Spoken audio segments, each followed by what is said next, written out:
ఇన్ని తెచ్చి ఏం తేరాదంటావేంట్రా?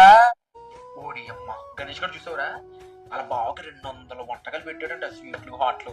మనకి అంత తెస్తాడంట. వాళ్ళ బావ ఒకటికి 200 రకాలు పెట్టిండు. మన కోసం తెచ్చినట్టే మనం తిన్నట్టేలే గాని వచ్చినట్టున్నారు. అవునుంటావా? పద పద.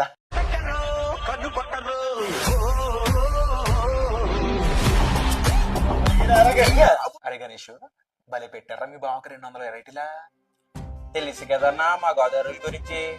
అదంతా కాదురా, మా కోసం తెచ్చావా లేదా? ఇంకేం తేలేదన్నా.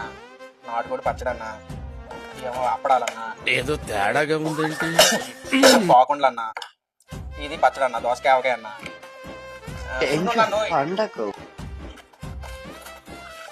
ఇగో అన్న జ్వరం, ఈ జంతికలన్నా, పూతరీగలన్నా, ఇగో నా ఫైనల్ టచ్. అట్లుంటది మనతోని. ఇయ్యనన్న పెద్దగా ఏం తేలా. ఇన్ని తెచ్చి ఏం తేరాదంటావేంట్రా? మరి మీ గోదావరి ఫ్రెండ్ మీకోసం ఏం తెచ్చాడో కామెంట్ చేయండి. ఫాలో కొట్టమా గోదావరి వాళ్ళు, లైక్ కూడా కొట్టండి అయ్యా.